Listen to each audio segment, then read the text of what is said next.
World number one, perhaps the guy that Brooks Koepka might like to start battling against these days. Jon Rahm, of course, has held this position for a few weeks now, actually. This is 34th consecutive week as the world number one player.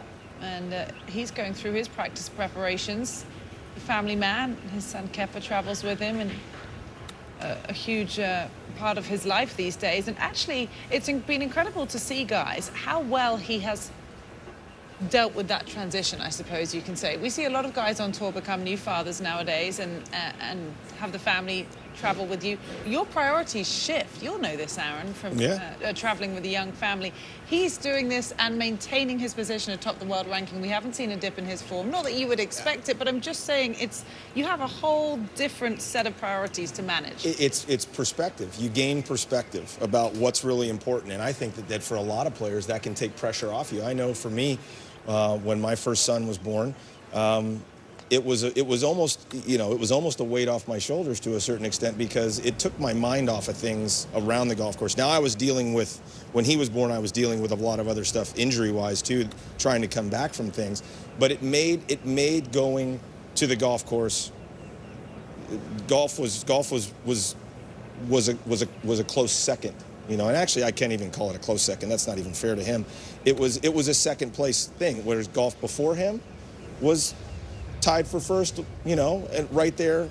And my wife knew it. She played on the LPGA Tour. She understood what it takes to be out there and what it takes to get out there and stay out there and be the best. So she had a very good understanding.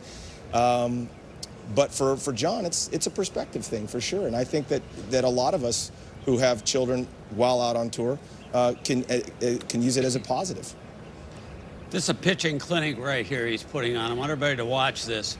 Lower body is very calm, but he is turning his torso, his belly button, right toward the hole as he goes through the ball.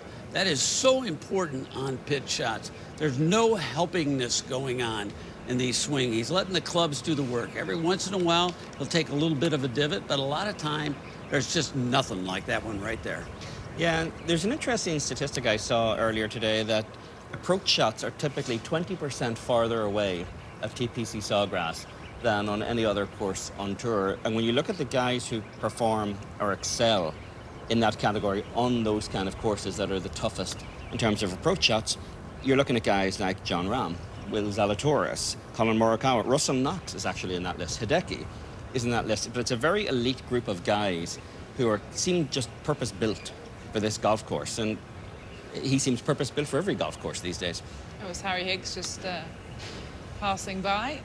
Jon Rahm will go at 7:51 a.m. Eastern Time tomorrow. Victor Hovland and Patrick Cantlay complete his trio. That's a pretty blockbuster group. Victor Hovland now the third ranked golfer in the world, and Patrick Cantlay the fourth. So Jon Rahm working on one of the aspects of the game that could be most crucial this week, given the forecast that is impending. We have thunderstorms in the air from tomorrow. We could have a very wet start to the 48th edition of the Players' Championship. And when we come back, Jaime Diaz takes a closer look at the current state of the landscape in the game of golf after the possible threat of other tours.